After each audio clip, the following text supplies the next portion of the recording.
विषय असा आहे की आज प्रत्येक घरामध्ये अशी स्थिती दिसते की मनुष्य थोडा वेळ सुखी आहे आणि थोडा वेळ दुःखी आहे. तो पूर्ण सुखी नाही आहे आणि तो पूर्ण दुःखीही नाही आहे. त्याच्याकडे सुख सुद्धा थोडा वेळ आहे आणि दुःख सुद्धा थोडा वेळ आहे.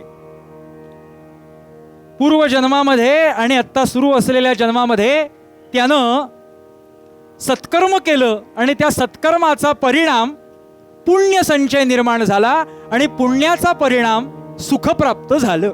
आत्ता जे आपण सुखी आहोत, आत्ता आपल्याला जे काही बरं वगैरे वाटतं, याचं एकमेव कारण आम्ही सत्कर्म केलं. पण फक्त सुखच आहे का?